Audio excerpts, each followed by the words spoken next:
Doctor Who fandom. The long-running British science fiction television series Doctor Who has developed a very large, loyal and devoted fan base over the years. Doctor Who fans are sometimes referred to as Whovians, or simply as the Doctor Who fandom. The usage of Whovian was restricted to fans in the United States during the 1980s, when the Doctor Who Fan Club of America, pronounced by members as Dwifca, now defunct, published the Whovian Times as its newsletter. An early use of Whovian, outside of the Whovian Times, is from Flaming Carrot Comics issue number 19 circa 1988, when Flaming Carrot leads a combined group of Trekkies into rebellion. Fan organizations. Doctor Who fans in Britain have had a formally recognized organization, the Doctor Who Appreciation Society, or DWAS, since the late 70s. It has thousands of members and enjoyed an ongoing relationship with the classic series and later with BBC Worldwide. The Oceanian Doctor Who Fan Club was founded soon after DWAS in 1976 to galvanize resistance to the responsibilities and decisions of the Australian Broadcasting Commission to cease broadcasting the Doctor Who series, and was ultimately successful in having the decision overturned. The club president also edited Zerinza, the club fanzine, until 1986.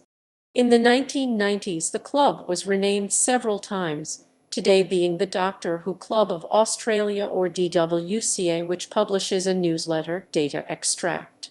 In the 1980s, some U.S. fans staged Save Doctor Who publicity campaigns, trying to urge their local television stations to keep airing the show. The North American Doctor Who Appreciation Society was founded in the 1980s and served as an umbrella organization for dozens of local fan groups throughout the continent. Its demise in the early 1980s led to the foundation of the Doctor Who Fan Club of America, and later the Friends of Doctor Who. FDW ended unceremoniously in the mid-1990s, and since then, American Doctor Who fandom has been served mostly through local fan clubs. The Doctor Who Information Network (DWIN) was founded in Canada in 1980 and continues to serve fans in North America. It was one of the first Doctor Who clubs in North America, and is the longest-running Doctor Who club on the continent. DWIN supports the monthly Toronto Tavern fan gatherings. DWIN also sponsored several local chapters throughout Canada. Also in Canada is the Doctor Who Society of Canada (DWSC), a social network for Whovians of all ages whose community focuses on social interaction, intelligent exchange, and commonality. The DWSC launched in 2011 and provides monthly social gatherings, online community forums, and have been featured prominently at Toronto area fan conventions including Fan Expo, as well as Montreal and Ottawa Comic Con. The DWSC has launched its own Doctor Who festival on 17 November 2012, Regeneration, and is branching out into local chapters across the country including Toronto, Ottawa, Montreal, Halifax, and Kitchener/Waterloo. The New Zealand Doctor Who Fan Club in ZDWFC was founded by Scott Walker and Andrew Powelson in 1988 and remains the country's major fan support group. They continued to run the club until 1991. The club puts out a fanzine, Time Space Visualizer (TSV), twice yearly. In 2012, the Doctor Who fan group's Google Map project was set up with the aim of making it easier for UK-based Doctor Who fans to find a local fan group and, in turn, to help local fan groups to find new members. Conventions. Many Doctor Who conventions are held worldwide. The very first, in 1977, was organized by the Doctor Who Appreciation Society, and that event continues in the United Kingdom as the long-running though occasional Panopticon, usually held to great fanfare, including marking the series' 40th anniversary. After many years in hiatus, Panopticon has returned. Other popular conventions of the past include the Manchester-based Manopticon, now back again and holding events in London, and the Swindon-based Leisure Hives and Honeycomb. More recently, the company 10th Planet has held conventions such as Bad Wolf, Dimensions, and Invasion. Wales-based Regenerations has had great success of late, as have other signing events held on the Strand by London-based Sci-Fi Collector. The Doctor Who Appreciation Society has re-established itself as an event organizer too, and whilst Panopticon, a name still associated with the society, has not been held since 2003, other brands, namely Time and Doctor Who Unleashed, are well known in the market. In Australia, a variety of events, half-day parties, or full-scale conventions have been organised, many Whoventions being held in Sydney by the Doctor Who Club of Australia and by some other clubs in various states. The high cost of travel and small population base makes it hard to pay for many of the stars, so many events have been organised at short notice during any visits by a star or other person linked to the show, such as John Pertwee 1980, Peter Davison, and Janet Fielding both 1983. North America's first events were based in Los Angeles in 1979 and 1980, with Who One featuring Tom Baker. Soon followed an enormous convention heyday during the 1980s in the Chicago area with the Spirit of Light events, which attracted many thousands of fans due to the show's popularity on public television, and creation conventions held in various cities, and including other science fiction shows, merchandise, and programming as well. In the late 1980s, other events such as Omnicon and Megacon showcased the classic series. The 1990s saw a decline in major events, though Chicago featured the relatively large-sized Visions events throughout the decade, and the popular Gallifrey One convention began in Los Angeles.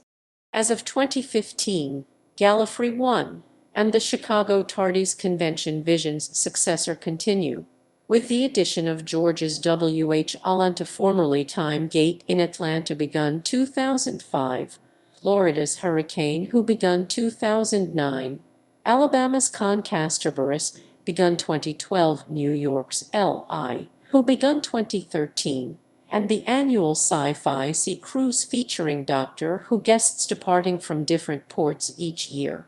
Startup events exist in the form of CO and Soul Room in Minnesota, Regeneration Who in Maryland, Time Eddy in Kansas, and Who Fest in Texas. Fanzines. Perhaps the first form of organized fan activity was around fanzines, unofficial, homemade magazines celebrating the series. Generally these were typed, with hand-drawn illustrations with the occasional photograph, and were usually photocopied or duplicated in small quantities. In the 1970s, there were some early fan activities in Britain with associated fanzines. One of the first such zines was published by Keith Miller in Edinburgh. At first it was roughly produced, but by the mid-1970s was improved by the switch to photocopying. By about 1975, news staff at the BBC office reduced such help, and Miller's zine and associated club were to fade away quite quickly. Perhaps the second generation of such fanzines could be said to be formed around 1975-76, such as Tardies, around which the Dwas was organized. In Australia, the National Doctor Who Club was similarly established around the zine Zerinza in 1976 to 1986. A quarterly magazine called The Whostorian was published in Newfoundland in conjunction with the as yet unnamed Doctor Who Fan Club of Newfoundland IUDFCN. Other zines from the first decade of fandom included Gallifrey, Oracle, Scarrow, Shada, and Frontier Worlds. Some information on a few of these can be viewed at fan website Nith Circle of Hell. When the publication of the novelizations was in its infancy, only 3 being available until the mid-70s, and reference books were either awful or out of print, much of the content of the first fanzines was devoted to documenting plots and characters, some interviews, news, book reviews. Once Target started a regular schedule, letters, fan fiction, and art. The growth of the merchandise range led to Marvel's Doctor Who Weekly, later Doctor Who magazine DWM. Initially, the reference materials were largely reissues of the work done by Jeremy Bentham for DWAS itself, usually reliant on BBC plot outlines. The weekly was not always very good, and with so many pages being dominated by poor-quality US-style comics, few having any of the flavor of the British series, meant it was less of a rival to fanzines than at first appeared. But the switch to a monthly format saw it become an increasingly professional rival with better production values than the fanzines could afford. Also, the DWM was to be a better source of reference, regular interviews, news from the studio, and with more time being spent preparing each issue. The large array of Target novels, reference books, and start of home video recording on a big scale by the late 1970s meant that fanzines shifted focus somewhat. Change was also due to the leading fans growing older, leaving school or university, and so having sometimes more money for printing and higher expectations. A result, editors began to concentrate more on opinion fan reviews of stories, debate, and letters. Many of the writers were now graduates, some in media studies, or even working in the BBC itself. In these pre-internet times, most fanzines had active letters pages, which were the main conduit for debate around Doctor Who, especially with a wide geographical spread of so many fans. The need to find new, original content meant that fanzines began to look closer at the series, subjecting stories and characters to ever deeper analysis, providing detail and discussion unavailable through more official channels. As technology developed, so did fanzines. Move from photocopying to offset lithoprinting in the early 1980s allowed the bigger-selling fanzines to improve print quality, although lower circulation titles continued to use photocopying for many years after this. AF-based Scarrow was one of the first fanzines to be professionally typeset, but that was virtually the exception as this was such an expensive process. The 1970s-80s fanzines were all produced well before modern, affordable, home computers with crisp laser printers made the revolution that was desktop publishing. Most were produced under difficult conditions, and early editors had to do everything by hand, all their own typing, with no spell check, meaning correcting mistakes was a nightmare, and final layout could take days if not weeks. The mid-1980s has been described by some fans as the golden age of AF fanzines, as this period saw an explosion of activity, particularly in the UK. Although the enthusiasm of some editors could not be matched by their resources, and many fanzines failed to see a second issue, some of the most popular zines appeared then, including Queen Bat Chronicle, Star Begotten, Paradise Lost, Spectrox, Black and White Guardian, Cygnus Alpha, 500 Eyes, Eye of Horus in print between 1983-85 and online since 2004, and Purple Haze edited by Steve O'Brien, later of SFX magazine. Format seemed to play a disproportionate role in how a fanzine was perceived. The news zine Doctor Who Bulletin DWB, later named Dreamwatch Bulletin, managed to straddle this divide, sometimes controversially, combining a professional, firm magazine format with some of the anarchism and disrespect for authority of the underground. The BBC discontinuation of the series and ratings decline meant that many titles faded out unless backed by a large club. To a large extent, today fanzines have been replaced by websites, podcasts, and discussion boards. A few do still exist. Many of them are published by fan clubs, including the DWAS zine Celestial Toyroom, which was launched in 1976 and has been published continuously since then, making it the oldest surviving Doctor Who fanzine in the world. The New Zealand Doctor Who fan club zine Time Space Visualizer TSV, which has been in existence since 1987, the Dwin fanzine Enlightenment, which has been published 6 times a year since 1983, and Data Extract launched. Other individuals and groups still produce fanzines. Black Scrolls was the first prozine to offer a multimedia CD-ROM on its cover in 2005, featuring interviews with actors who related art, a back-issue archive, and an alternative voice-over commentary for one of the episodes, and the distinction of being professionally printed and entirely in color, which was a modest success that ran for 8 issues between 1993 and 2005. Doctor Who fanzines FanNac and VWarp are among the full-color Afur printed fanzines available today, as well as others such as Panic Moon, finished product, which are smaller sizes and black and white. Many fanzines still take the time-honored route of printing and distributing their zine by mail, but many now distribute their fanzine as downloadable and printable PDFs, such as Planet of the Ming Mongs and The Terrible Zodin, finally removing what was often the main cause for a fanzine's closure, the cost of printing and distribution, but in so doing also losing the appeal of a unique hardcopy publication, and therefore the only true identifier of a fanzine.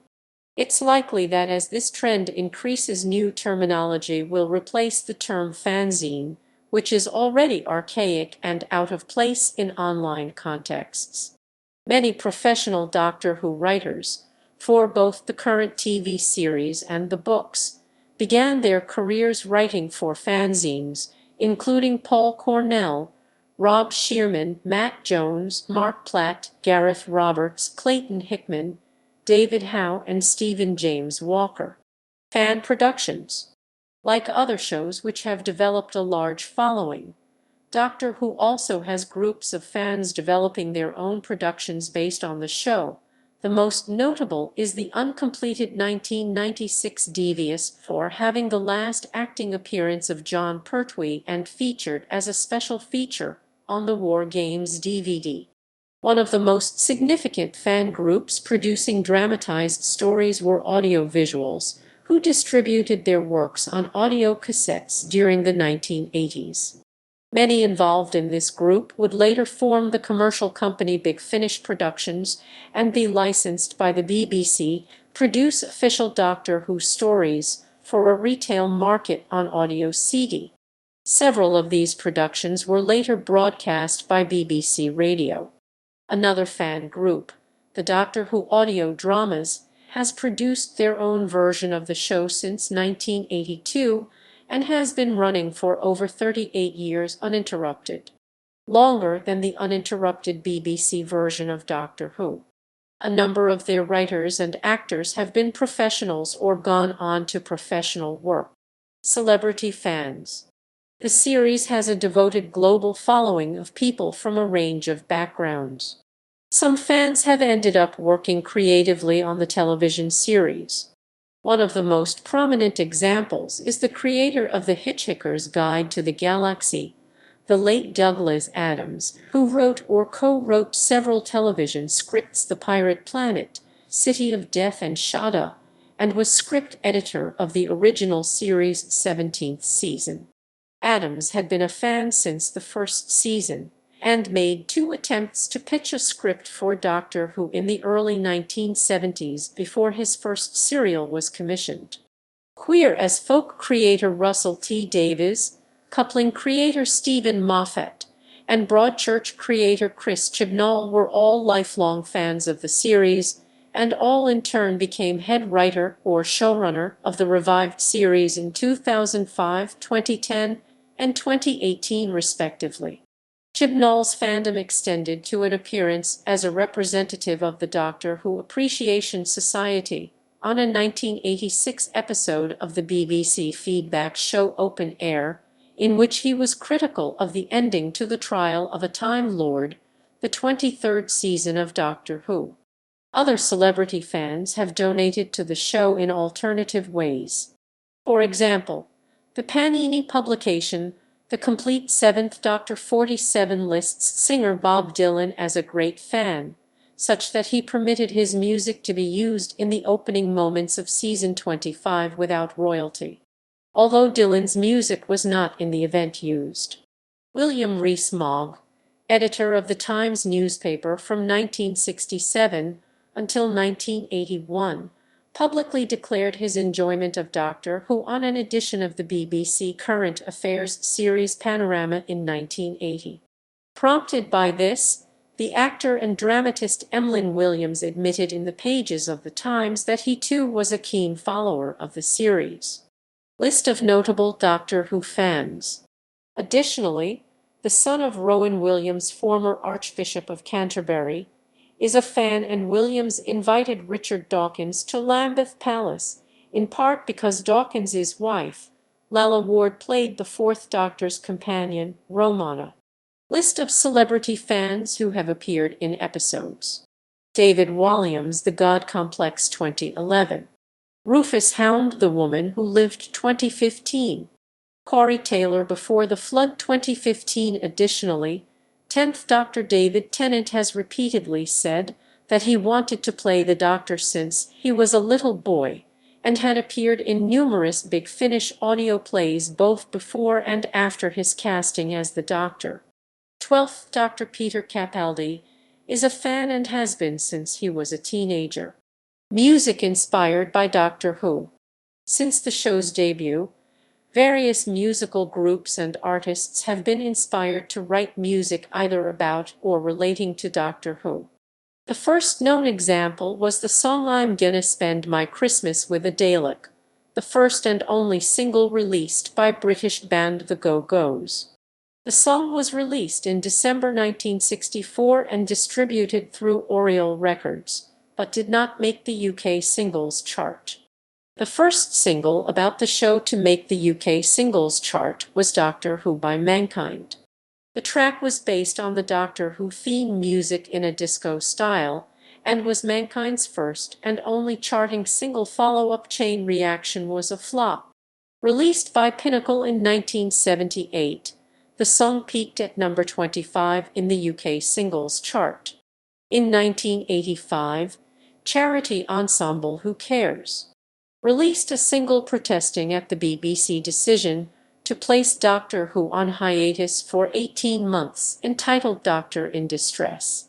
The single was released in aid of cancer research and featured various Doctor Who cast members such as Colin Baker, Nicola Bryant and Anthony Ainley, as well as contemporary musicians Bucks Fizz, The Moody Blues and Ultravox. As with I'm Gonna Spend My Christmas with a Dalek, the single did not make the UK singles chart. The most famous example of Doctor Who-inspired music is Doctor in the TARDIS by the Time Lords, a pseudonym for the ambient house and situationish act the KLF, which reached number 1 on the UK singles chart in 1988. The song's lyrics referenced the Daleks and the TARDIS, and its melody was based largely around the show's opening theme. As well as both Mankind and the Time Lords, many other acts have incorporated the Doctor Who theme music into their own compositions. British rock band Pink Floyd briefly used the theme during their 1971 single One of These Days, which featured a Doctor Who-related music video. The theme music has also been covered by several other acts, such as Orbital, while other bands such as Coldcut have featured samples of the theme. Comedian and singer Mitch Benn's 2002 album Radio Face features a song entitled Doctor Who Girl. The song talks about how the singer would like to find a girlfriend who is like the female companions of Doctor Who. Since the series' renewal on BBC, a genre has developed under the name Trok, a term created by YouTuber and at the time unsigned musician Alex Day Canariman, meaning Time Lord Rock. Propagated mainly via the internet on sites such as YouTube, Track songs include references to the show's theme tune, as well as characters and plots from the show. The band Chameleon Circuit produces music exclusively relating to Doctor Who, and in addition to general fandom songs, has episode-specific songs like Kiss the Girl and The Big Bang 2. They have a fast-growing online following, and as of 2011 have released 2 albums, Chameleon Circuit in 2009 and Still Got Legs in July 2011, both on DFTBA Records. Still Got Legs charted on the Billboard Heatseekers chart at #23. The industrial/EBM band Rotorsand also features themes related to Doctor Who. Mainly the song Exterminate, Annihilate, Destroy using Dalek sound clips. Hard rock band Anno Mundi's 2011 album Cloister Graveyard in the Snow features a suite entitled Gallifreyan's Suite, divided into 3 sections: Journey to the Fourth Dimension, Tardies, and Time Lord. In 2013, the musical group Legs Nose Robinson became a varied all-in-house musical-style rock band, recording albums, touring fan conventions. Their all self-made videos have gained over 375,000 views on YouTube. TV series. Whovians is an Australian comedy panel chat show hosted by Rove McManus, who engages with a team of 4 Whovians or superfans of Doctor Who to analyze, critique, and unravel the mysteries of the show. The first show screened on Sunday, 16 April 2017 at 8:30 East on ABC2, as a companion piece to the first episode of Season 10 of Doctor Who, which had just screened on the ABC.